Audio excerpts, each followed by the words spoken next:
لیکن میں نے خاص طور پر دیکھا کہ جوں جوں اس کے دل میں فرینک کی محبت زیادہ گہری ہوتی چلی گئی، وہ بدرو کی کہانیوں کو زیادہ سنجیدگی سے سننے لگی۔ بعض اوقات اس کے بھولے بھالے سے چہرے پر اداسی چھا جاتی۔ اس نے مجھ سے کئی بار پوچھا کہ اگر میں مر جاؤں تو کیا تم مجھے فرینک سے ملایا کرو گی؟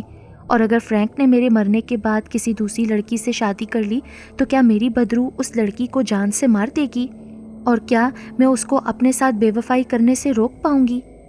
میں ابتدا میں اس کے تجسس کو نہ سمجھ سکی، یہ میری ہی غلطی تھی۔ میں اتنا ضرور سمجھ گئی کہ لوسی اب فرینک سے ایک لمحے کے لیے بھی جدا نہیں رہ سکتی، اور فرینک کی محبت اس کی روح میں اتر گئی ہے۔ ایک روز فرینک آ گیا۔ اس نے حسب معمول لوسی کی باتیں شروع کر دیں۔ میں نے اسے کہا کہ دیکھو بیٹا، تم نے بہت ہنس کھیل لیا، اب جوان ہو گئے ہو، لوسی سے شادی کر لو۔ زندگی صرف ہنسی کھیل اور رومان پرستی کا نام تو نہیں نا، تمہارے اب بچے ہونے چاہیے، اب اپنا گھر بساؤ۔ فرینک ایک دم سنجیدہ ہو گیا اور کہنے لگا، میں آج یہی مسئلہ تو لے کر آپ کے پاس آیا ہوں۔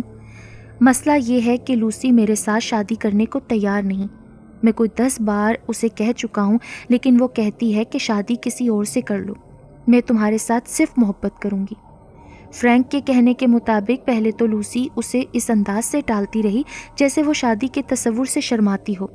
آخر ایک روز فرینک نے اس سے خفگی سے کہا کہ وہ شادی کے لیے ہاں کر دے، ورنہ وہ اس سے قطع تعلق کر لے گا۔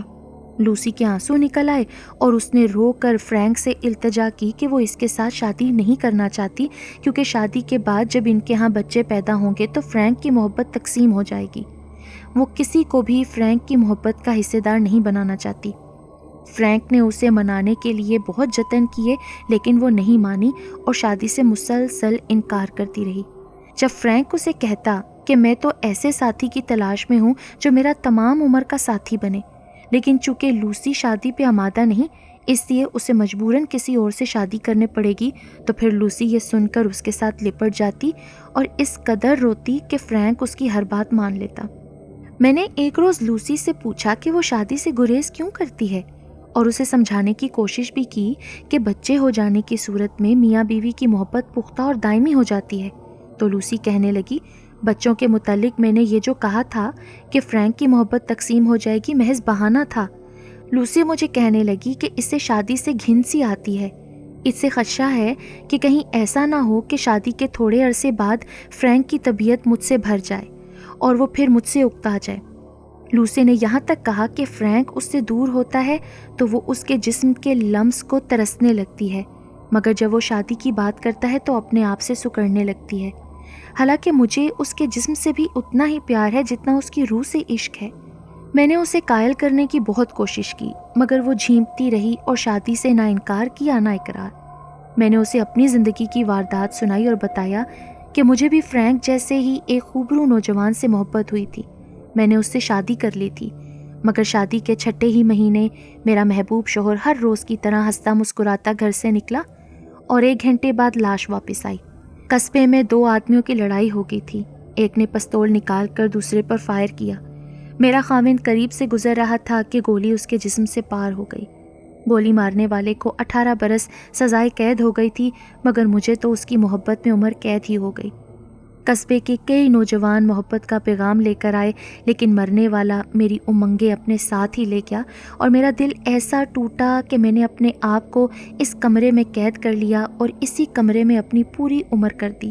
پھر وہ بڑھیا مجھ سے کہنے لگی، میرے عزیز مہمان، میں نے لوسی کو بتایا کہ میں اپنے محبوب شوہر کی روح سے ہم کلام رہی ہوں اور ساری عمر اسی روح سے پیار کرتے گزارتی ہے۔ میں کمرے میں اس کی موجودگی کو محسوس کرتی ہوں، مگر اس کے جسم کو محسوس نہیں کر سکتی۔ اس کی انگلیوں کو اپنے بالوں میں اور اس کے ہونٹوں کو اپنے گالوں پر محسوس کرتی ہوں، مگر یہ احساس صرف میرے تصور کی تخلیق ہوتا ہے۔ کبھی تو اس کی سانسوں کو اپنی گردن پر محسوس کرتی ہوں، مگر اس کی سانسوں کی بو باس سے ناشنا رہتی ہوں۔ میں نے ساری عمر اسی تصور میں گزار دی ہے اور یہ تصور میرے خاوند کی روح بن گیا ہے۔ میں نے لوسی کو بتایا بھی کہ محبت سے محرومی زندگی کو جہنم بنا دیتی ہے۔ میرا خیال تھا کہ لوسی پر میری ان باتوں کا ایسا اثر ہوگا کہ وہ فرینک سے شادی پر رضامند ہو جائے گی، لیکن اس نے اصل موضوع سے ہٹ کر مجھ سے میرے خاوند کی محبت اور اس کی روح سے ملاپ کے متعلق تفصیلات پوچھنی شروع کر دیں۔ میں بھی اپنی محبت کی دل فریب بھول بھلائیوں میں ایسی الجھی کہ یہ نہ دیکھ سکی کہ لوسی کے ذہن پر میری باتوں کا کیا اثر ہو رہا ہے۔ میں نے دیکھا کہ وہ تصوروں میں کھو گئی تھی اور خلاؤں میں یوں دیکھنے لگی تھی جیسے میرے خاوند کی روح کو ڈھونڈ رہی ہو۔ بوڑھی روز میری کے لب و لہجے میں کچھ ایسا طلسماتی سا تاثر تھا کہ میں بھی خلاؤں میں اس کے خاوند کی روح کو ڈھونڈنے لگا۔ مجھے یوں گمسم بیٹھا دیکھ کر روز میری نے کہا، میں نے یہ بات کبھی کسی کو نہیں سنائی تھی۔ تمہاری باتوں سے مجھے معلوم ہوا ہے کہ تم صرف قصے کہانیاں سننے نہیں آئے، تم کچھ جاننے کے لیے آئے ہو، ورنہ میں اتنی لمبی داستان شروع ہی نہ کرتی۔ اور سچی بات تو یہ ہے کہ یہ داستان میرے سینے میں زہریلے غبار کی طرح بھری ہوئی تھی۔ تم نے اچھا کیا جو مجھ سے پوچھا، اور میں نے یہ غبار نکال کر کچھ اپنے من کو وقتی طور پر ہلکا کر لیا ہے، ورنہ مجھ سے ایسی باتیں کون پوچھتا ہے؟ لوگ مجھے جادوگرنی سمجھتے ہیں جس کے اندر شاید جذبات ہیں ہی نہیں۔ پھر وہ بتانے لگی، میں لوسی کو قائل نہ کر سکی کہ وہ فرینک سے شادی کر لے۔ پھر میں نے فرینک سے کہا کہ لوسی ابھی کمسن اور نادان ہے، جسمانی لحاظ سے تو جوان ہو گئی ہے، لیکن اس کے ذہن نے ابھی بچپن کے دامن کو نہیں چھوڑا۔ تم جلد بازی میں کہیں اس کا دل نہ توڑ دینا، ذرا صبر اور تحمل سے کام لو۔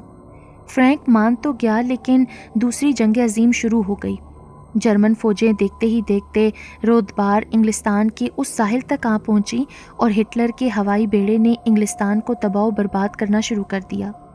نوجوان فوج میں جانے لگے اور ایک روز فرینک بھی نیوی میں بھرتی ہو کر چلا گیا۔ اس کے جانے کے بعد لوسی کی حالت بگڑنے لگی۔ بعض اوقات وہ رونے لگتی اور کہتی کہ میں فرینک کو خط لکھتی رہی ہوں کہ واپس آ جائے، میں اس سے شادی کر لوں گی۔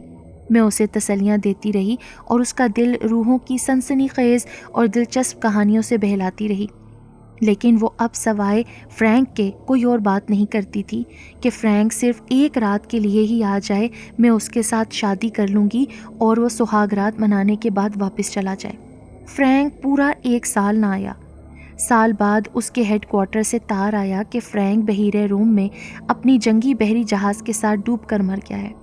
اس کے جہاز کو ایک جرمن آبدوز نے ڈبویا تھا۔ اس خبر سے لوسی کا جو حال ہوا تھا اسے تم اچھی طرح سمجھ سکتے ہو۔ میرا خیال تھا کہ وہ رو رو کر پاگل ہو جائے گی، لیکن اس کی آنکھیں خشک تھیں اور ہونٹ سلے ہوئے۔ میں نے اسے بلایا، باتیں کیں، لیکن وہ چپ چاپ سنتی رہی۔ میں فرینک کی باتیں کرتے کرتے رو پڑی۔ مجھے توقع تھی کہ لوسی بھی رو پڑے گی تو آنسوؤں سے اس کے دل کا بوجھ ہلکا ہو جائے گا، لیکن معلوم ہوتا تھا جیسے وہ اس دنیا سے لا تعلق ہو گئی ہو۔ پھر وہ 6 مہینے مجھے نظر نہ آئی۔ ایک صبح وہ آ گئی۔ اس کا حال حلیہ اس قدر بگڑا ہوا تھا کہ میں اسے پہلی نظر میں تو پہچان ہی نہ سکی۔ اس کا سفیدی مائل گلابی چہرہ پیلا پڑ گیا تھا، آنکھوں میں شب بیداری کا بے نور تاثر تھا، بال بکھرے ہوئے تھے اور وہ بہت ہی پریشان دکھائی دے رہی تھی۔ میں سمجھی کہ اس نے فرینک کی بے وقت موت کے غم میں یہ حالت بنا رکھی ہے۔ میں اسے تسلی تشفیع دینا چاہتی تھی، لیکن اسے دیکھ کر مجھے اپنی جوانی یاد آ گئی۔ جب میرا خاوند مر گیا تھا تو چند دنوں تو میری بھی یہی حالت ہو گئی تھی۔ میرا دل بھر آیا، میں نے اسے سینے سے لگایا اور میں خوب روئی، لیکن لوسی کی آنکھیں خشک تھیں۔ جب اس نے بات کی تو معلوم ہوا کہ وہ اچھی طرح بول بھی نہیں سکتی۔ میں نے اسے کہا، لوسی بیٹی، مرنے والوں کے ساتھ کوئی مر نہیں جاتا، جو مر گئے وہ لوٹ کر نہیں آئیں گے۔ اپنی جوانی اور اپنے حسن کو یوں گھن نہ لگاؤ۔ لوسی نے دکھ سے بھوجل آواز میں کہا، یہی تو رونا ہے روز میری، کہ مرنے والے لوٹ کر آ جاتے ہیں۔ فرینک مر گیا ہے لیکن ہر رات میرے پاس آتا ہے، اس کی روح ہر رات میرے کمرے میں آتی ہے، اور 4 مہینوں سے میں اس کی بیوی کا کردار ادا کر رہی ہوں۔ وہ ہر رات میرے ساتھ شباشی کرتا ہے۔ میں نے چونک کر کہا کہ کھل کر بات کرو، میں کچھ سمجھی نہیں۔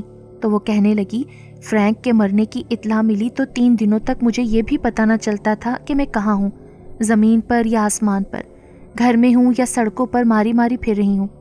مجھے اتنا ضرور احساس ہے کہ میں جنگل کے اس گوشے میں کئی بار گئی اور وہاں تنہا بیٹھ کر فرینک کا انتظار کرتی رہی۔ مجھے ایسا لگتا تھا جیسے فرینک مرا نہیں ہے، وہ یقیناً اس جگہ آ جائے گا جہاں ہم ہمیشہ ملتے تھے۔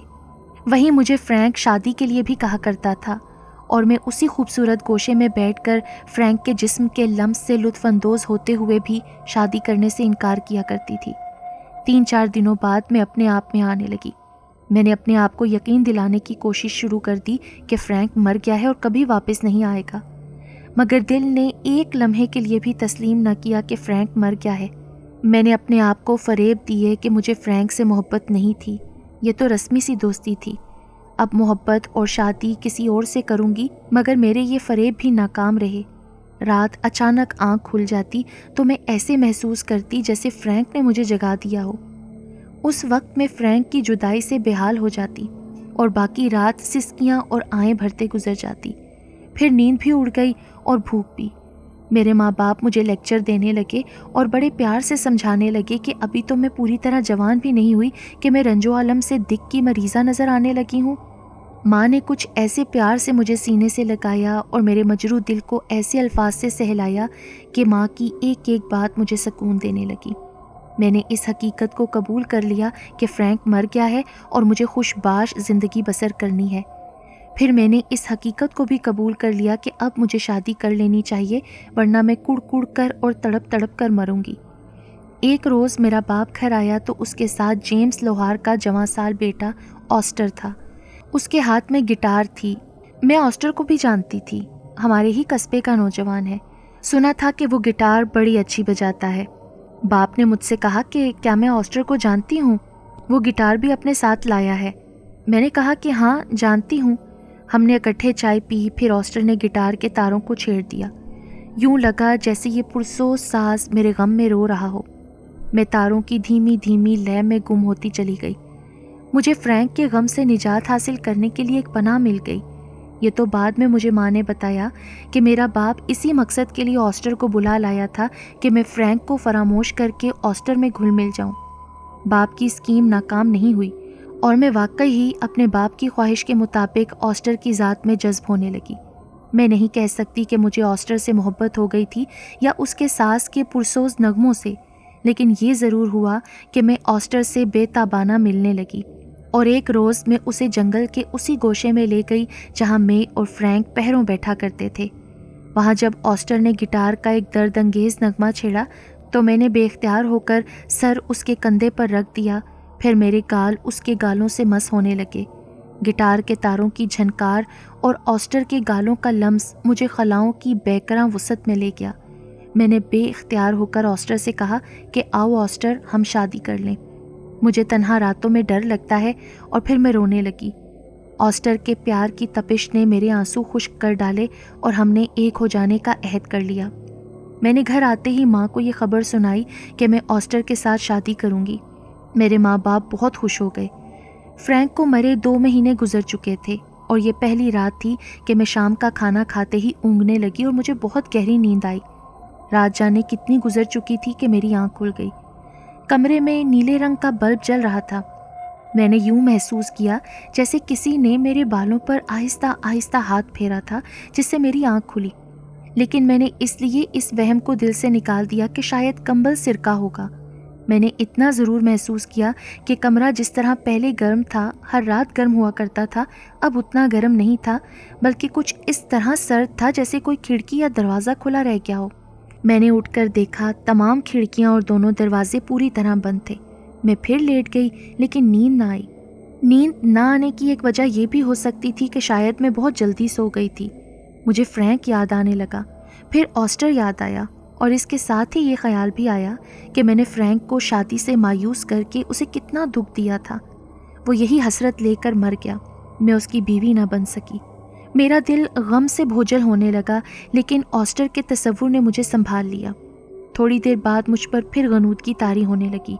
معلوم نہیں کہ آنکھ لگی تھی یا نہیں کہ مجھے محسوس ہوا کہ کمرے میں کوئی اور بھی ہے، میں اکیلی نہیں۔ ہلکی ہلکی نیلی روشنی میں کمرے کی ہر ایک چیز نظر آ رہی تھی۔ کوئی انسان ہوتا تو وہ بھی نظر آ جاتا۔ میں نے اپنے آپ کو یقین دلانے کی کوشش کی کہ شاید نیند نہ آنے کی وجہ سے دماغ بے بنیاد وسوسے پیدا کر رہا ہے۔ میں نے کروٹ بدل کر سو جانے کی کوشش کی، لیکن یہ خیال دماغ سے نہ نکلا کہ میں کمرے میں اکیلی نہیں ہوں۔ مجھے اپنے گال پر ایسے محسوس ہوا جیسے پانی کا قطرہ گرا ہو۔ میں نے گال پر ہاتھ پھیرا تو وہاں کوئی قطرہ نہیں تھا۔ کچھ نہ کچھ تو ضرور ہو رہا تھا، یہ وہم نہیں تھا۔ میں نے قطرے کو بھی وہم سمجھ لیا، لیکن میرے سر اور چہرے پر قطروں کی بارش برسی اور اچانک تھم گئی۔ میں گھبرا کر اٹھ بیٹھی، منہ اور سر پر ہاتھ پھیرا تو نمی کا کوئی نشان نہ ملا۔ میں بستر پر بیٹھی چھت کو دیکھ رہی تھی کہ اپنے ہونٹوں پر ایسی یک ٹھنڈ محسوس کی جیسے کسی نے میرے ہونٹوں کے ساتھ برف لگا کر پیچھے ہٹا لی ہو۔ یہ برف سخت نہیں بلکہ روئی کے گالے کی طرح نرم تھی اور اس کے لمس میں گداز تھا۔ میرا دل ایسی بری طرح دھڑکنے لگا کہ میں کمرے کی خاموشی میں دھڑکن کی آواز بھی سن سکتی تھی۔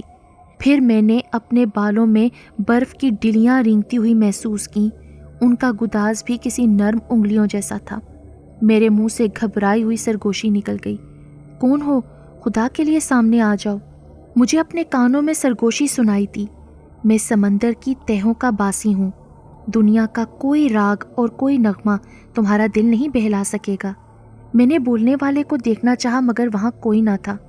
دوسرے لمحے مجھے کمرے میں کوئی ایسا ساز دھیمے سروں میں بجتا سنائی دیا جو میں نے کبھی نہیں سنا تھا۔ کبھی تو لگتا جیسے کوئی دور جنگل میں بیٹھا گٹار بجا رہا ہو، اور کبھی یہ آواز بانسری کی طرح لگتی۔ میرے کانوں میں پھر سرگوشی سنائی دی، میری محبت کو تم نے اس فانی دنیا کے نغموں کے عوض بیچ دیا؟ میرے سوا تمہیں میری محبت کی قیمت کوئی نہیں دے سکتا۔ یہ فرینک کی سرگوشی تھی۔ میں اس خیال سے ڈر گئی کہ یہ فرینک کی روح ہے، لیکن اس خیال سے دل مضبوط ہو گیا کہ یہ فرینک ہے۔ میں نے روتے ہوئے کہا، فرینک سامنے آؤ، تمہیں میری محبت کا واسطہ، اپنا آپ مجھے دکھاؤ، کہہ دو کہ تم زندہ ہو۔ کمرے میں مجھے فرینک کی مخصوص مانوس ہنسی کی آواز سنائی دی۔ اس کے ساتھ ہی مجھے سامنے والی کھڑکی کے سامنے کمرے کے اندر ایک سایہ سا نظر آیا۔ یہ کسی انسان کا سایہ تھا۔ میں اس کے خد و خال کو نہ پہچان سکی۔ اس کے گرد دھند سی چھائی ہوئی تھی جیسے وہ بادل کے ایک ٹکڑے کے اندر کھڑا تھا۔ میں نے اتنا ضرور دیکھا کہ اس کے سر اور لباس سے اس طرح پانی ٹپک رہا تھا جیسے وہ ابھی تالاب، ندی یا سمندر سے نکلا ہو۔ میری آنکھوں کے سامنے بادل کا یہ ٹکڑا اور اس میں کھڑا انسان کمرے کی فضا میں تحلیل ہو گیا۔ میں ڈر بھی رہی تھی اور دل میں ایک خواہش یہ بھی تڑپنے لگی کہ میں اسے ایک بار اور دیکھوں۔ عجیب بات یہ ہوئی کہ پھر مجھے گہری نیند آ گئی۔ جب آنکھ کھلی تو سورج نکل آیا تھا۔ میں جب سو کے اٹھی تو سمجھ نہ سکی کہ رات کو جو ہوا وہ خواب تھا یا حقیقت، پر میرے دل و دماغ میں اتنی تبدیلی ضرور آئی کہ میرے تصوروں میں فرینک پھر سے آ گیا اور آسٹر کی اہمیت کم ہو گئی۔ میں نے والدین سے اس بات کا ذکر نہ کیا۔ سپہر کو آسٹر آ گیا اور میں اس کے ساتھ باہر نکل گئی۔ دوسری رات بھی مجھے گہری نیند آئی مگر آدھی رات گزری کہ آنکھ کھل گئی۔ دل پر کل رات والا تاثر چھا گیا جس میں خوف بھی تھا اور انوکھی سی لذت بھی۔ اتنے میں کل رات والے ساز کی آواز پھر سنائی دی اور ایسا شور ساتھ سنائی دیا جیسے سمندر کی لہریں ایک دوسرے سے چٹانوں میں ٹکرا رہی ہوں۔ میں فوراً اٹھ بیٹھی۔ اچانک میرے سر اور منہ پر کل رات کی طرح پانی کے چھینٹے پڑے۔ میں نے قطروں کو محسوس کیا لیکن ایک بھی قطرہ پانی کا مجھے اپنے سر اور چہرے پر نظر نہ آیا۔ کھڑکی کے سامنے کمرے کے اندر مجھے کل والا بادل کا ٹکڑا نظر آیا۔ پھر اس میں ایک شبیہ نمودار ہونے لگی جو اتنی صاف ہو گئی کہ میں نے اسے فوراً پہچان لیا۔ وہ فرینک تھا۔ اس کے سر، منہ اور کپڑوں سے کل کی طرح پانی ٹپک رہا تھا۔ میں خوف سے تھر تھر کانپنے لگی۔ موسیقی اور سمندر کا شور تھم گیا۔ میں نے چاہا کہ اپنے ماں باپ کو آواز دوں مگر میری زبان بند ہو گئی۔ لیکن جیسے ہی میں نے فرینک کی روح سے بات کرنا چاہی تو میں پھر سے دوبارہ بول سکتی تھی۔ میں نے بچوں کی طرح روتے ہوئے کہا، فرینک زندہ ہو تو میرے قریب آ جاؤ، مجھے یوں نہ ڈراؤ۔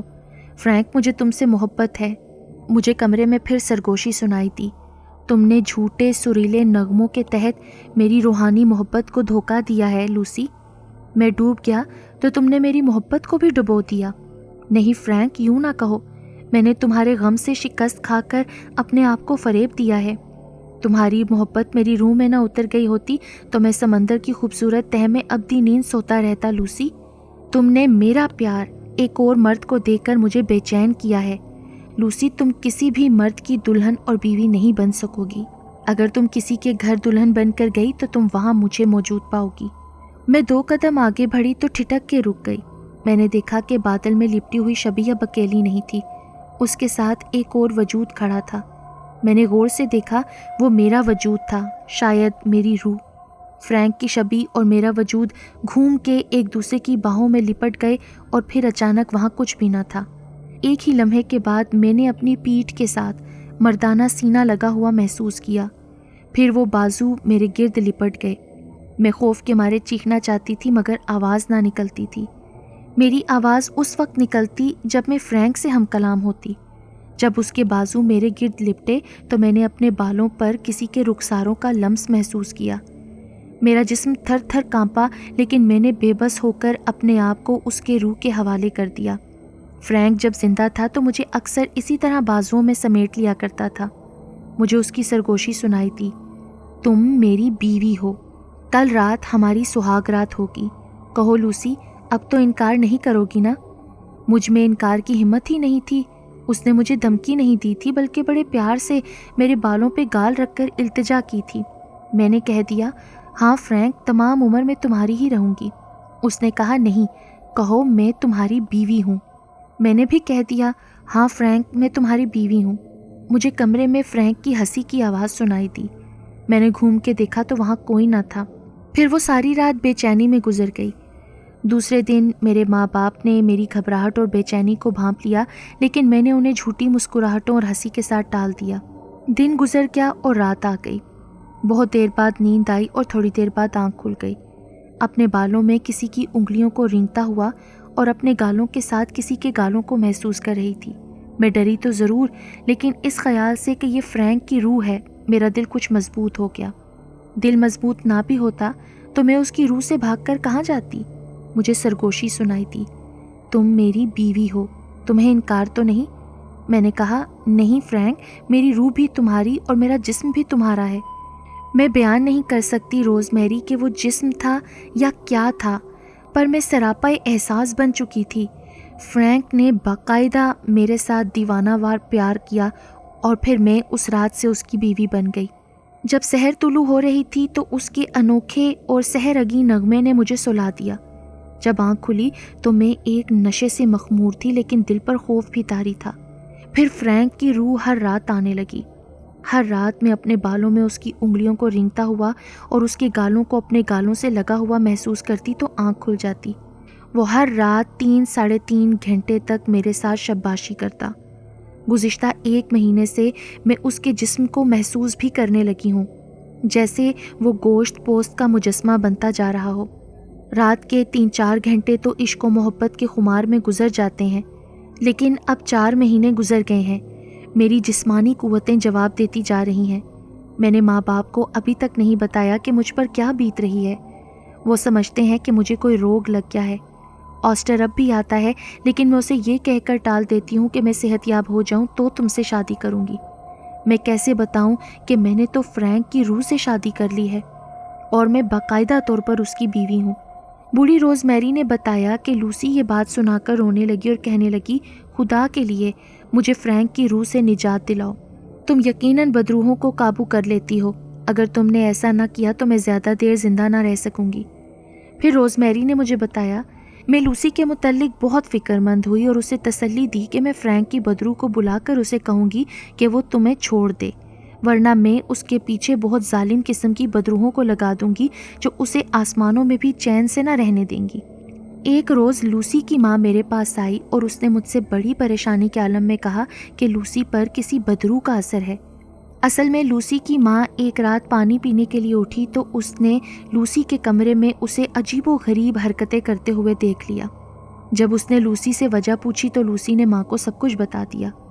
اس وقت تک میں قصبے کے 4-5 ایسے مریضوں کا علاج کر چکی تھی، انہیں بھی بدروحیں نظر آتی تھیں، ہر کیس مختلف نوعیت کا تھا۔ میں تمہیں ہر کہانی تو نہیں سناؤں گی ورنہ بات بہت لمبی ہو جائے گی، تم صرف لوسی کا قصہ سن لو، اسی سے تم پر واضح ہو جائے گا کہ بدروحوں کی حقیقت کیا ہے اور اس کا علاج کیا ہے۔ لوسی کے متعلق قصبے میں بھی مشہور ہو گیا کہ اس پر بدروح قابض ہے اور وہ مجھ سے علاج کرا رہی ہے۔ لوگ ایک عرصے سے مجھے عامل اور جادوگرنی سمجھنے لگے تھے۔ میں نے لوسی کا کیس بھی اپنے ہاتھ میں لے لیا۔ میں نے اگلے ہی روز لوسی کے باپ اور فرینک کے باپ کو بلا کر انہیں ایک اسکیم بتائی۔ انہوں نے ایک ترخان کو اعتماد میں لیا اور میری ہدایت کے مطابق ایک تابوت بنوایا۔ پھر قصبے میں یہ خبر مشہور کرائی کہ فرینک کی لاش 6 ماہ بعد سمندر سے نکال لی گئی ہے اور تابوت میں بند کر کے اس کے والدین کے حوالے کی جائے گی۔ میری اسکیم کے مطابق فرینک کا باپ رات کے وقت تابوت لے کر کہیں چلا گیا اور 2 روز بعد وہ تابوت میں انسانی لاش جتنی وزنی مٹی بھر کے لے آیا۔ ہم نے قصبے میں مشہور کیا کہ فرینک کا والد اس کی لاش لے آیا ہے، لیکن تابوت کھولا نہیں جائے گا کیونکہ لاش کی حالت بہت خراب ہے۔ قبرستان میں قبر کھودی گئی۔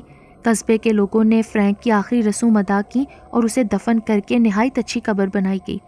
قبر کے سرہانے اس کے نام کا پتھر نصب کر دیا گیا اور اس پر اس کے مرنے کی تاریخ اور مرنے کی جگہ بھی لکھ دی گئی۔